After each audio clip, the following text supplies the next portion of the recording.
Assalamu alaikum students. And today we are starting the next exercise that is 1.3. अब ये इसका पहला part होगा। कुछ ये लेंथी एक्सरसाइज है, इसको हम पार्ट्स में स्प्लिट करेंगे। फर्स्ट क्वेश्चन है आपका, इसमें कुछ मैट्रिसेस दिए हुए हैं। फर्स्ट क्वेश्चन में तो मल्टीप्लिकेशन पॉसिबल है या नहीं है वो आपने बताना है। उसके लिए आपको पहले क्वेश्चन नंबर 2 को समझना पड़ेगा। अगर वो आपका क्लियर होगा तो आप फर्स्ट क्वेश्चन खुद ही अटेम्प्ट करने के काबिल हो सकते हैं। सेकंड क्वेश्चन में क्या है, क्वेश्चन नंबर 2 पे कुछ मैट्रिसेस आपको दिए हुए हैं और उसमें आपने करना क्या है, मल्टीप्लिकेशन करनी है A and B. Find A B. A और बी जब मैथ्स में दो डिजिट्स के बीच में कोई साइन नहीं हो और दो डिजिट्स ऐसे ही पड़े हुए, डिजिट्स भी हो सकते हैं अल्फ़ाबेट्स भी, तो उनके दरमियान हमेशा मल्टीप्लिकेशन होती है। अब ए और बी आपस में मल्टीप्लाई हो रहा है। मैट्रिसेस में मल्टीप्लिकेशन का तरीका आम मल्टीप्लिकेशन से थोड़ा डिफरेंट होता है। सेट्स में भी मल्टीप्लिकेशन सिंपल वे से होती है। यहाँ पे मल्टीप्लिकेशन के लिए ज़रूरी है जब आपके पास दो मैट्रिसेस हो, matrix A and matrix B. तो मैट्रिक्स ए की आपने एक रो लेनी है। इस रो ए के पहले एलिमेंट को मैट्रिक्स ए की रो लेनी है और मैट्रिक्स बी का कॉलम लेना है। फर्स्ट रो फर्स्ट कॉलम, फिर यही फर्स्ट रो सेकंड कॉलम से भी मल्टीप्लाई होगी। कैसे, ये आपके पास एक रो है और ये मैट्रिक्स बी का कॉलम 1 कॉलम 2, ये 2 एंड 1 मल्टीप्लाई होगा 3 एंड 4 से भी, और यही 2 एंड 1 मल्टीप्लाई होगा 2 एंड -1 से भी। इसी तरह मैट्रिक्स ए का सेकंड रो जो होगी वो भी मैट्रिक्स बी के कॉलम नंबर 1 से भी मल्टीप्लाई होगी, कॉलम नंबर 2 से भी मल्टीप्लाई होगी। फॉर एग्जांपल ये 3 एंड 7 मल्टीप्लाई होगा 3 एंड 4 से भी, यही 3 एंड 7 मल्टीप्लाई होगा 2 एंड -1 से भी। मैट्रिसेस में हर दो डिजिट्स की मल्टीप्लिकेशन के बीच में प्लस होता है। कैसे करेंगे, अब इसमें मल्टीप्लिकेशन के लिए क्या चीज़ आपने करनी थी, अभी मैंने आपको बताया था कि 2 एंड 1 को मल्टीप्लाई करना है 3 4 से भी एंड 2 1 से भी। तो 2 को मल्टीप्लाई करेंगे -3 से, 1 को मल्टीप्लाई करेंगे 4 से, ये भी मल्टीप्लाई हो रहा है, ये भी मल्टीप्लाई हो रहा है। इन मल्टीप्लिकेशन के बीच में आता है एडिशन का साइन।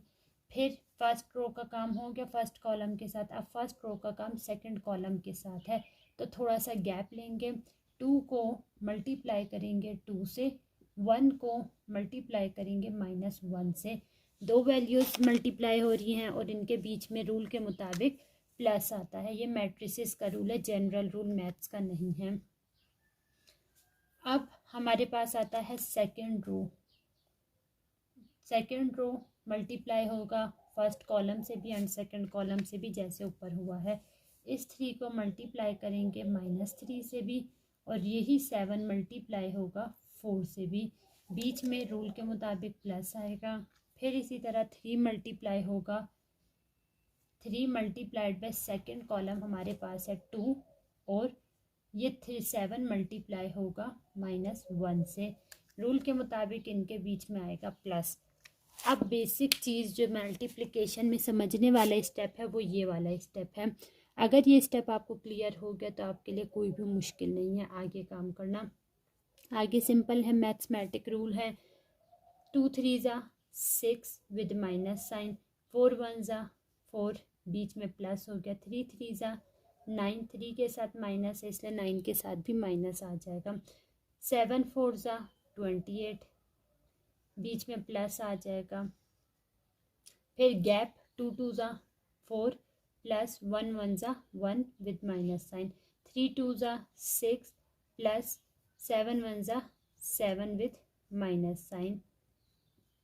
अब इनको हल करने के लिए देखेंगे, प्लस माइनस माइनस, 6 में से 4 गए 2, ग्रेटर वैल्यू वाला साइन आ गया।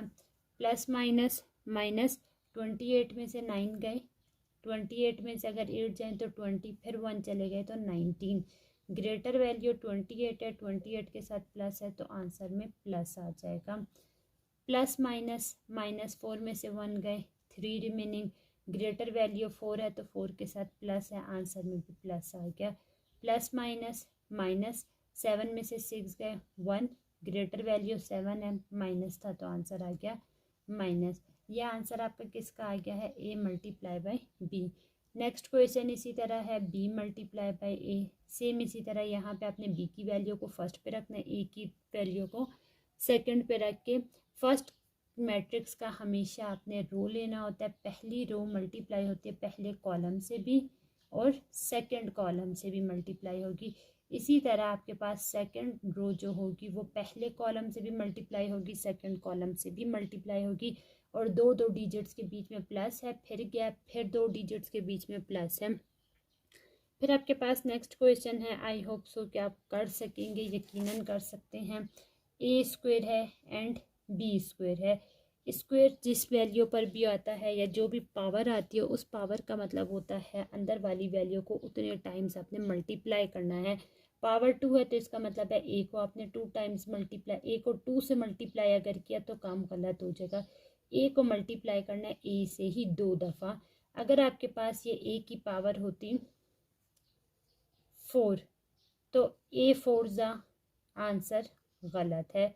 सही तरीका क्या है, ए को आपने 1 2 3 4 टाइम्स मल्टीप्लाई करना है। इसी तरह मैथ्स में भी अगर आपके पास पावर 3 है 2 है 4 है तो उसको 2 टाइम्स मल्टीप्लाई करना है। तो आपके पास क्वेश्चन क्या था, ए स्क्वायर का मतलब है ए को ए से ही मल्टीप्लाई कर देना है। इधर भी पहले भी ए की वैल्यू लिखनी है, मल्टीप्लाई बाय सेकंड पे भी वही वैल्यू लिखनी है। फर्स्ट मैट्रिक्स की रो, सेकंड मैट्रिक्स का पहला कॉलम, फिर gap, first row second column. Next line पे आएंगे, आपका सेकंड रो होगा फर्स्ट कॉलम का, फर्स्ट मैट्रिक्स का, और वो मल्टीप्लाई होगा फर्स्ट कॉलम से भी फिर सेकंड कॉलम से भी। इसी तरह जब बी स्क्वायर लेंगे तो बी को बी से मल्टीप्लाई करेंगे, यहाँ पे भी मैट्रिक्स बी, यहाँ पे भी मैट्रिक्स बी आ जाएगा। Okay, coming towards the next question that is little bit difficult to you guys. इसमें क्यों डिफ़िकल्टी भी आपको पेश आएगी, क्योंकि इसमें आपके पास 3 मैट्रिसेस आ गई हैं, ए बी एंड सी। अब क्वेश्चन की नोयत को समझ के हल करना है। क्वेश्चन में है ए बी एंड सी, लेकिन प्योरिटी किसको मिली हुई है, फुकियत किसको मिली हुई है, जो चीज़ ब्रैकेट में होती है, चाहे वो ए बी पे ब्रैकेट हो। अब ये ए बी सी लिखा हुआ है तो आपको नहीं पता कि आपने पहले क्या काम करना है और बाद में क्या काम करना है। अगर ये ब्रैकेट आपके पास ए और बी पर होगा तो इट्स मीन पहले ए और बी को मल्टीप्लाई करना है, उसके आंसर के साथ सी को फिर से मल्टीप्लाई करना है। और अगर ये ब्रैकेट आपके पास बी और सी पर होगा तो पहले बी और सी को मल्टीप्लाई करना है, फिर जो आंसर आएगा उसको सी से भी मल्टीप्लाई करना है। तो अब आपके पास क्वेश्चन में क्या नोयत दी हुई है, ए बी सी, पहले ए बी पे ब्रैकेट है तो इट्स मीन पहले हमने ए बी को मल्टीप्लाई करना है। A multiply by B equals to 2 1 3 7 multiply by B की जगह आपके पास क्या वैल्यू आ जाएगी, 3 2 4 -1। रूल आपके पास क्या था, फर्स्ट मैट्रिक्स की फर्स्ट रो, सेकंड मैट्रिक्स का first column and second column, फिर मैट्रिक्स 1 की row and first column and second column. Multiplication direct start करते हैं। 2 को मल्टीप्लाई करना है -3 से, फिर 1 को मल्टीप्लाई करना है 4 से। 1 और 4 इनके बीच में साइन आता है रूल के मुताबिक प्लस। फिर हो गया 2 को मल्टीप्लाई करना है 2 से, 1 को मल्टीप्लाई करना है -1 से, रूल के मुताबिक बीच में आ गया प्लस। फर्स्ट रो का काम ख़त्म हो गया। सेकंड रो जो कि 3 7 है, इसको फर्स्ट कॉलम से भी सेकंड कॉलम से भी मल्टीप्लाई करना है। 3 को मल्टीप्लाई करना है -3 से, 7 को मल्टीप्लाई करना है 4 से, रूल के मुताबिक बीच में आ गया प्लस। फिर इस 3 को मल्टीप्लाई करना है 2 से, 7 को मल्टीप्लाई करना है -1 से, रूल के मुताबिक आ गया प्लस बीच में। अब सॉल्व करते हैं, ये कौन सा काम हम करें, ए मल्टीप्लाई बाय बी। अब आ जाते हैं यहाँ पे, हमने मल्टीप्लाई किया 3 2 ज़ा 6 4 1 ज़ा 4 3 3 ज़ा 9 विद माइनस साइन 7 4 ज़ा 28 2 2 ज़ा 4 1 1 ज़ा 1 विद माइनस साइन 3 2 ज़ा 6 प्लस 7 वन ज़ा 7 with minus sign, plus minus minus 6 में से 4 गए 2 ग्रेटर वैल्यू की वजह से प्लस आ गया, प्लस माइनस माइनस 28 में से 9 गए 19 ग्रेटर वैल्यू के साथ प्लस है तो आंसर में प्लस आ गया, प्लस माइनस माइनस 4 में से 1 गए 3 ग्रेटर वैल्यू वाला साइन प्लस आ गया, प्लस माइनस माइनस 7 में से 6 गए 1 ग्रेटर वैल्यू के साथ माइनस है तो आंसर में माइनस आ गया। अब क्वेश्चन का एक हिस्सा हुआ है a मल्टीप्लाई बाय b, जिसका आंसर आपके पास आ गया -2 3 19 एंड 1। अब इसको मल्टीप्लाई करना है c के साथ। अब ये आपके पास था a मल्टीप्लाई बाय b की जगह 2 3 19 1 लिखा, c की जगह 1 0 3 2 लिखा। अब इनको मल्टीप्लाई करना है। रूल क्या कहता है, पहले मैट्रिक्स की रो सेकंड मैट्रिक्स का first column then second column, फिर इसी तरह सेकंड रो के साथ भी करेंगे। किस तरह से करेंगे, -2 को मल्टीप्लाई करेंगे 1 से, 3 को मल्टीप्लाई करेंगे 3 से, रूल के मुताबिक बीच में आ गया +1 प्लस, फिर इसके बाद यही फर्स्ट रो को सेकंड कॉलम से भी करना है, इट्स मीन -2 को मल्टीप्लाई करना है 0 से एंड 3 को मल्टीप्लाई करना है 2 से, रूल के मुताबिक बीच में आ गया प्लस। इसी तरह 19 को 1 से मल्टीप्लाई करेंगे, फिर 1 को मल्टीप्लाई करेंगे 3 से और बीच में हमारे पास आ जाएगा प्लस साइन जो कि रूल का है। फिर 19 को मल्टीप्लाई करना है 0 से और -1 को मल्टीप्लाई करना है 2 से, बीच में रूल के मुताबिक प्लस आ जाएगा। अब इसको सॉल्व कर लेंगे। ओके, ये आपके पास कुछ सॉल्व फॉर्म में मैंने बनाया है। 2 1 ज़ा 2 विद माइनस साइन, 3 3 ज़ा 9, 19 1 ज़ा 9 प्लस माइनस माइनस 3 1 ज़ा 3, 2 0 ज़ा 0, 3 2 ज़ा 6 विद प्लस साइन, 19 0 ज़ा 0, 2 1 ज़ा 2 एंड प्लस माइनस माइनस, 9 में से 2 गए 7 ग्रेटर वैल्यू 9 है तो प्लस आ गया, 19 में से 3 गए 16 ग्रेटर वैल्यू 19 है तो प्लस आ गया, 6 में 0 को प्लस किया +6 रहेगा, 0 में से 2 को माइनस किया -2। ये आंसर आ गया कंप्लीट किस चीज़ का, a multiply by b and multiply by c, इन तीन वैल्यूज़ को मल्टीप्लाई किया तो आंसर ये आया। अब एक और केस कंसिडर कर लेती हैं जिसको आप लोगों ने खुद सॉल्व करना है। किसी कन्फ्यूजन के केस में मुझसे कांटेक्ट करना है। क्वेश्चन क्या है इसमें आपके पास, a multiply by b and multiply by c। इस दफ़ा पहले हम लोगों ने इन दोनों को सॉल्व, इसको प्योरिटी दी है। अब जो आपने करना है उसमें b एंड c को प्योरिटी देनी है। पहले b एंड c को मल्टीप्लाई करना है, जो आंसर आएगा उसके साथ a को भी मल्टीप्लाई करना है। होप सो ये चीज़ें आपको क्लियर होंगी। एक और केस है वो भी आपने खुद करना है जो कि आपके पास नीचे दिया हुआ है क्वेश्चन 2 में। Also verify that a multiply by b equals not equals to b multiply by a। ये रूल मल्टीप्लिकेशन के कंडीशन में चेंज हो जाता है। अब मैंने आपको बताया था अगर ये रूल प्लस का हो रहा था तो इक्वल आ रहा था क्वेश्चन, अगर यही आप मल्टीप्लाई करोगे तो आंसर इक्वल नहीं आएगा। इसको कहते हैं, ये है कम्यूटेटिव प्रॉपर्टी या कम्यूटेटिव लॉ। मैथ्स में बहुत जगह पे इसे यूज़ किया जाएगा।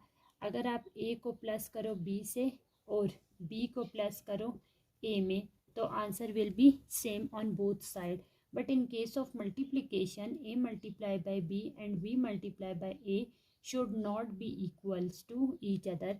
दोनों एक दूसरे के इक्वल नहीं आएंगे in case of matrices. In case of numbers अगर मैं बोलूँ 4 को मल्टीप्लाई बाई करो 2 से या 2 को मल्टीप्लाई करो 4 से तो दोनों का आंसर 8 आएगा। मैथ्स के केस में बात नहीं करी, मैट्रिसेस में मल्टीप्लिकेशन आपके पास सेम नहीं आएगी।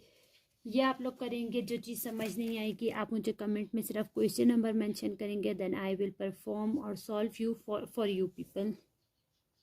फिर यही वेरिफिकेशन में एक और क्वेश्चन है जो अभी मैंने किया है। इसमें आपने a b c को मल्टीप्लाई करना है, a b एंड c। इसमें a b को प्योरिटी देनी है, यहाँ पे b एंड c को प्योरिटी देनी है। The answer should be same on both side. अब जो मैंने किया था सॉल्व उसका जो आंसर आया था एंड नेक्स्ट जो आप करेंगे उसका आंसर जो आएगा दोनों का इक्वल होगा। अगर इक्वल हो गया तो वेरीफाई हो गया, इक्वल नहीं हुआ तो आप मुझे बताएंगे। अपना क्वेश्चन मुझे पिक्चर लेके भेजें, then I will correct you and take some mistakes from your solution and then perform here for all you people. Okay, आज के लिए इतना काफ़ी है। इंशाल्लाह नेक्स्ट पार्ट में हम इसके बाकी क्वेश्चंस को सॉल्व करेंगे। अब अगर आपको क्वेश्चन 2 फिंगर टिप्स पे आ गया है तो इट्स मीन आप क्वेश्चन नंबर 1 एंड 2 दोनों कर सकते हैं। क्वेश्चन नंबर 1 में पॉसिबिलिटी बताई हुई है कि फर्स्ट मैट्रिक्स दूसरे मैट्रिक्स के साथ मल्टीप्लाई हो सकता है या नहीं हो सकता है। प्रैक्टिस करें, keep practicing, more practicing, then you will become a perfect in mathematics. Math ऐसा सब्जेक्ट है जो सिर्फ प्रैक्टिस मांगता है। अगर आपके पास प्रैक्टिस अच्छी है तो आप बहुत अच्छा मैथ्स परफॉर्म कर सकते हैं। इंशाल्लाह in next video we will discuss or solve question number 3 as well as question number 4.